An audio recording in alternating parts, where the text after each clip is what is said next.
This is Nick. This is Jack. It's Tuesday, TBOY Tuesday, June 18th, and today's pod is the best one yet. This is a TBOY. It's the top 3 pop business news stories you need to know today. Jack, it is peak intern season in New York City, and I just heard the most intern quote I have ever heard before, man. What did you hear? All right, we're all in line getting salads, and one woman turns to another woman and says this. In New York City, you're always looking for one of 3 things. What are you looking for? A job, a boyfriend, or an apartment. It's got to be one of the 3. True. No one has all 3. True words were never spoken in Midtown Manhattan, Jack. Let me guess. You were all chowing down a sweet green or a chopped salad, too? I was channeling my inner Carrie Bradshaw. In the meantime, 3 fantastic stories for today's show. What do we got, Jack? For our first story, Inside Out 2, the Pixar sequel, just had the best movie opening since Barbie last year. Now, besties, everyone hates sequels, but Jack and I have whipped up a defense of the sequel. For our second story, the Surgeon General has a new warning for all Americans. He wants to add warning labels to social media apps. Because TikTok is the new tobacco. And our third and final story, 2 years after McDonald's added AI to its drive-thrus, McDonald's is ending the experiment. Because McDonald's AI drive-thrus think you ordered 900 iced teas. And you did not order 900 iced teas. Pretty sure you didn't. But Yetis, before we hit that wonderful mix of stories. I said 1 Big Mac. That's all I said. This drive-thru.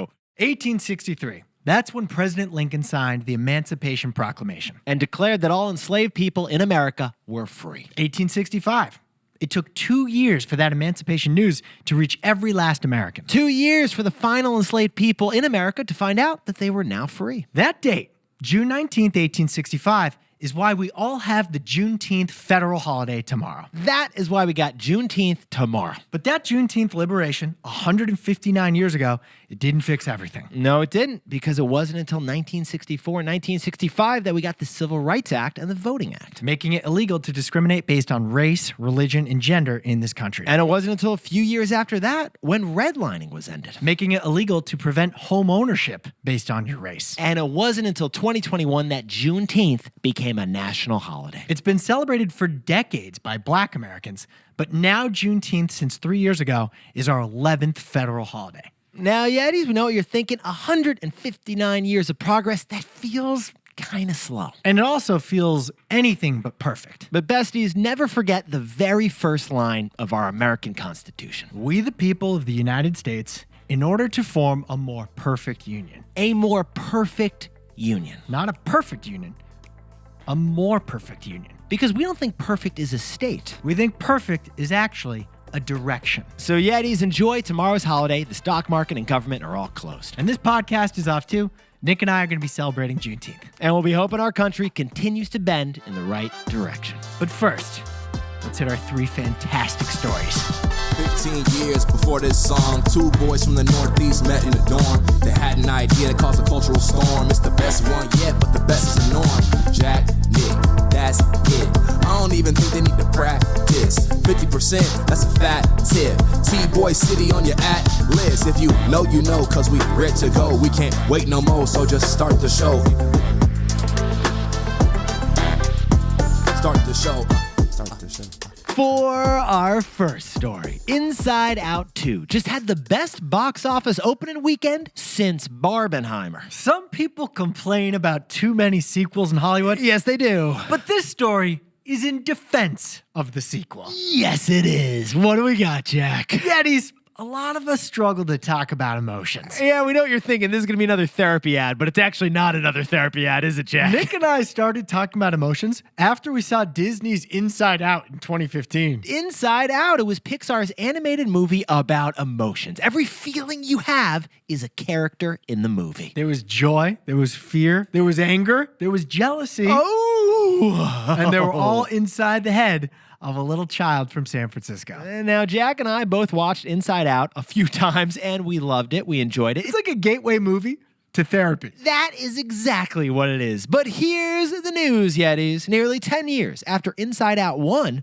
Inside Out 2 just brought in $155 million at the domestic box office, baby. Yep, that's the best weekend at the box office since Barbie last summer. Sorry, Ken. You were not enough in this situation. And this context is important. Hollywood makes 40% of their revenue over the summer. So these next 3 months, they make or break the Hollywood year, baby. Which is why the emotions felt by Pixar executives over at Disney, they were like over the top emotionally like positive. What kind of emotions you thinking, Jack?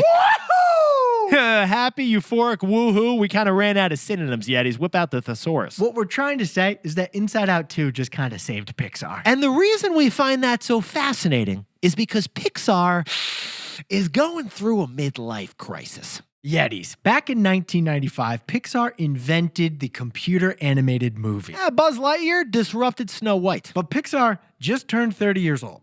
And at 30, Pixar appears to have lost its mojo. Because get this, Pixar hasn't produced a $1 billion film in 6 years. I mean, 3 recent Pixar movies had 0 box office revenue because they went straight to streaming. And the CEO of Pixar called that embarrassing. Awkward. What we're trying to say is that Pixar needs to spice things up, like Ratatouille. Yeah, Pixar has been looking more lost than Nemo, Jack. Pixar looks more past their prime than Wall-E, the rusty robot. What Jack and I are trying to say here is that Pixar is suffering a midlife crisis, but Pixar has a plan. And here's the plan. Sequels. Yeah. More of the same.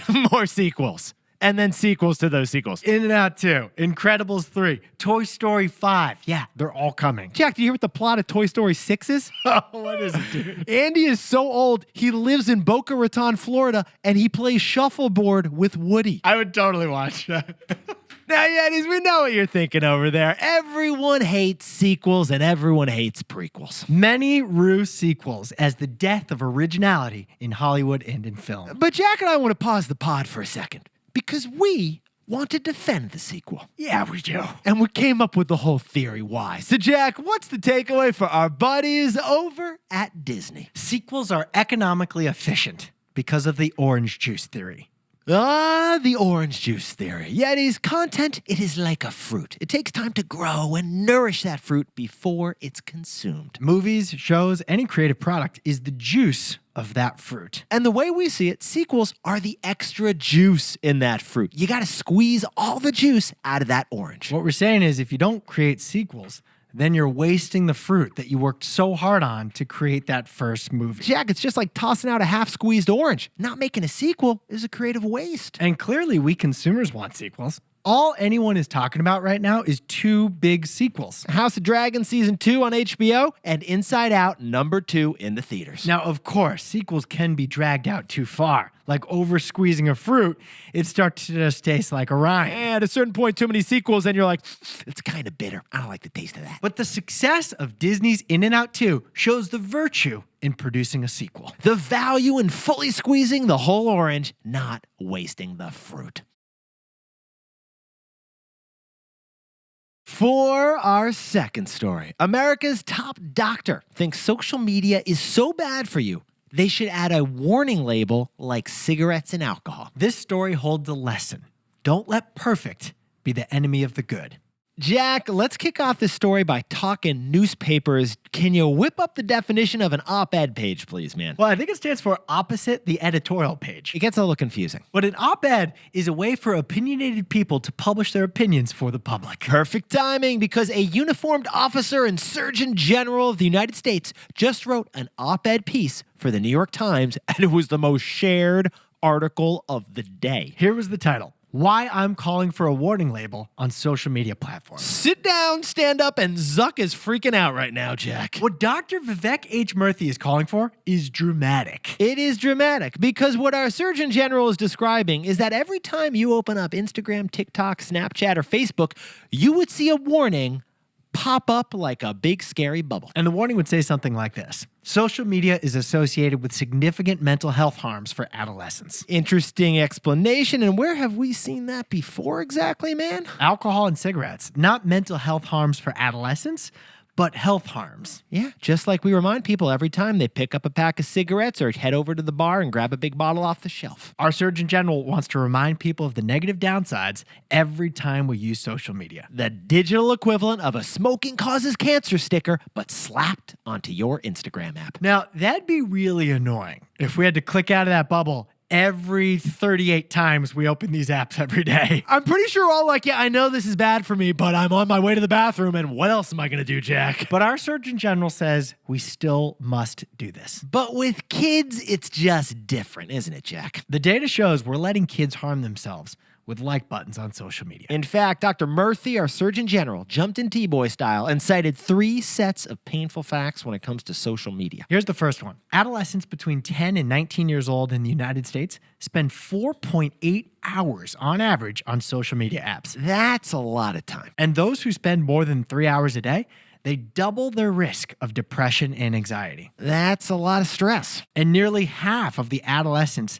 that they surveyed say that social media makes them feel worse about their bodies. That's a whole lot of issues when you add it all up. So closing a box would be annoying if we had to do it every time. That's friction, and we hate friction like that. We all hate friction, but the Surgeon General says that friction could change entire lives. He showed data that those warning symbols, they really do stop you from buying harmful products. Yeah, like the ones on cigarettes and alcohol. They actually do make people pause for a second. And the ones on social media might make teens and parents pause as well. So, Jack, can you put down the TikTok for a second? Tell us, what's the takeaway for all our buddies who are anyone trying to change something? Don't let perfect be the enemy of the good.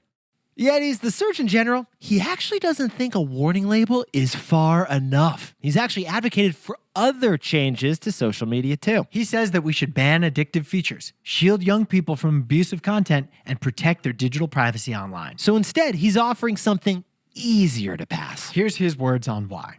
One of the most important lessons I learned in medical school was that in an emergency, you don't have the luxury to wait for perfect information. You assess the available facts, you use your best judgment, and then you act quickly. So Yetis, some people say this label's not enough. We need comprehensive legislation to protect kids. But our top doctor's response? Don't let perfect be the enemy of good. We think it's true in business if you're launching a product or wherever you work probably. And the Surgeon General thinks it's true when it comes to regulating social media. For our third and final story, 2 years ago, McDonald's was the first fast food chain to introduce the AI drive-thru. But 2 years later, McDonald's is ripping it out. We look at the first failed AI product and what that means. But Yetis, funny thing, the way Jack and I see it, we basically speak 2 languages in America, don't we, Jack? English and fast food drive-thru English. Fast food drive-thru English. Are you fluent in that one, by the way? How is your fast food drive-thru English, Jack? I'll take 2 large number 2s, but sub the fries for tots, and a junior bacon shake. I think what you meant to say was, Would you like a liter of cola with that, Jack? Sure, a liter of cola with a double extra bundle up fries. What's liter of cola? Yetis, you see what I'm talking about? Jack understood exactly what I was saying because we're both fluent in fast food drive-thru. Well, Yetis, 2 years ago, we got one of the biggest corporate hookups ever from 2 blue chip companies. McDonald's and IBM got together. They got a little French fry grease on those keyboards, didn't they, Jack? Because remember, IBM was an early adopter of artificial intelligence. Yes, they were. IBM created an artificial intelligence division called Watson way back in 2010, 14 years ago. So when Ronald McDonald partnered with IBM to take fast food into the AI era, it was an early mover. A drive-thru with an AI voice bot taking your liter of cola orders. Together, IBM and McDonald's had one goal, the ultimate AI drive-thru with no human needed, so you could order a Big Mac like George Jetson. But here's the news, Yetis. 2 years after that test in 100 different McDonald's restaurants, McDonald's is ending it. AI over. Ba-da-ba-ba. I am not loving it very much at all, actually. And the reason they're shutting down this AI drive-thru is their 85-15 problem. The 85-15 problem. Jack, can you enlighten us on that problem, please, man? 85% of the time, McDonald's AI drive-thru worked perfectly. But 15% of the time, it didn't. And here's the funny thing. That 15% of the time that AI got your drive-thru order wrong, it was so wrong, it went viral. You ordered 1 large cup of sweet tea, and they gave you 9 cups of iced sweet tea. One woman ordered a vanilla ice cream, but she ended up getting 4 ketchup packets and a side of butter, Jack.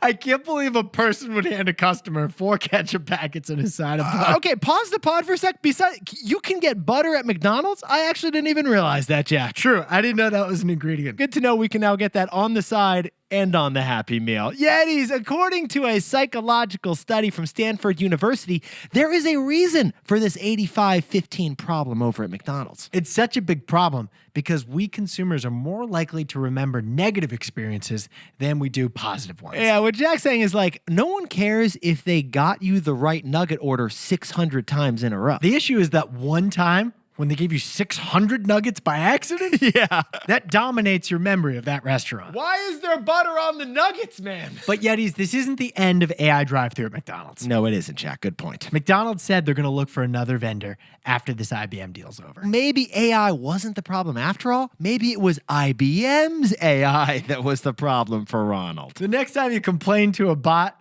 that the McFlurry machine is busted, you're probably talking to ChatGPT. Hey, Sam Altman, why'd you put butter on my ketchup? I feel like there's a story here around the butter, Jack, that we're just dancing around right now. I don't think we actually went right into the butter, man. So, Jack, what's the takeaway for our buddies over at McDonald's? The most important ingredient in our economy is actually productivity.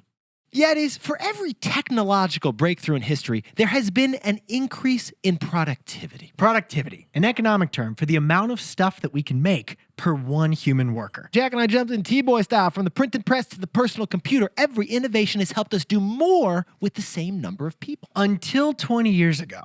A surprise for the past 20 years is that productivity has stagnated across our economy. Okay, what Jack and I are saying is that despite the post-2000 breakthroughs in tech like the iPhone and gig apps, American productivity has barely even budged. But now we have AI, and things like drive-thru AI should finally budge productivity higher. In fact, according to McKinsey, it's higher productivity that will help us tackle our biggest economic challenges. Like confronting workforce shortages or our debt or inflation or the energy transition. It all comes down to productivity to solve those issues Jack just said. The most important ingredient in our economy right now is actually productivity. And AI will help us get more productive with butter on the side. Jack, can you whip up the takeaways for us for T-Boy Tuesday? Inside Out 2 just had the best opening movie weekend at the box office since Barbie. And it shows the virtue of sequels, squeezing out all the juice and not wasting any of that creative fruit. For our second story, it's the Surgeon General. He wants a public health warning label on social media apps. Because when it comes to change, don't let perfect be the enemy of good. And our third and final story was McDonald's. They're looking for a new AI vendor after ending their drive-thru test with IBM. It's all about productivity because the most important ingredient in our economy is productivity. But Yetis, this pod's not over yet. Here's what else you need to know today. Jack, you want the top bunk or the bottom bunk? Top.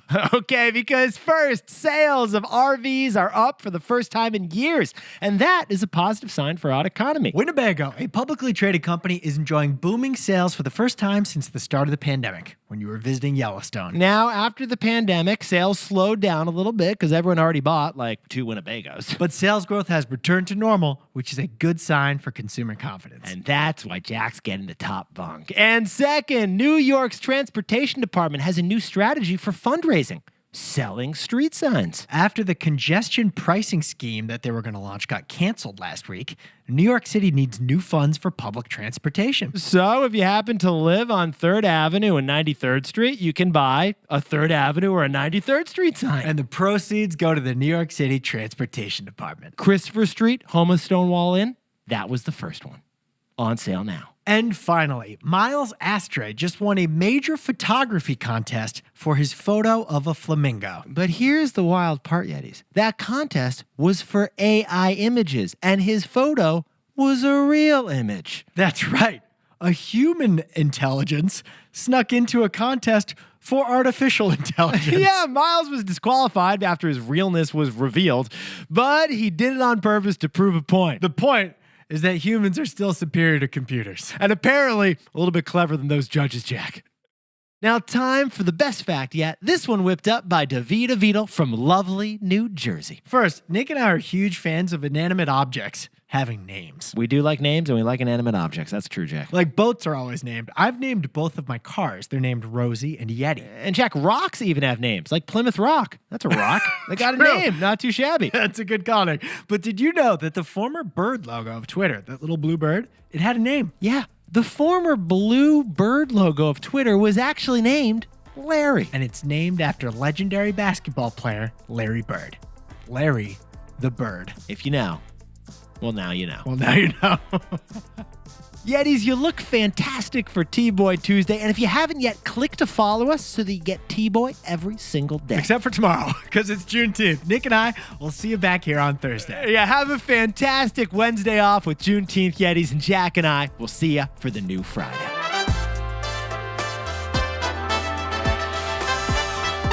And before we go, a warm welcome to Yeti Ricardo Bastidas, who just enjoyed his first ever T-Boy show this week, so he is officially a bestie with us, Jack. And happy birthday to Ethan Ramirez in Tampa, Florida, who is the most in-the-know 5-year-old at daycare by far. Oh, he loves listening to T-Boy every morning, so much so that he gets bummed out on weekends. We got to do a Saturday episode for Ramitha. And happy 3-year anniversary to Kat and Brendan McAvoy of Berkeley, California. 3-year wedding anniversary, 7-year T-Boy fans. Absolutely unreal. We're sitting down, standing up, and sitting back down again. I think that's all the way back to our first episode. That's episode 1. And Rachel Erickson, enjoy your last day of the school year as a teacher and enjoy the trip to Glacier National Park. We heard your son's coming too. Have a blast. And bundle up. And to anyone else who's celebrating something today, make it a T-Boy. Celebrate the wins.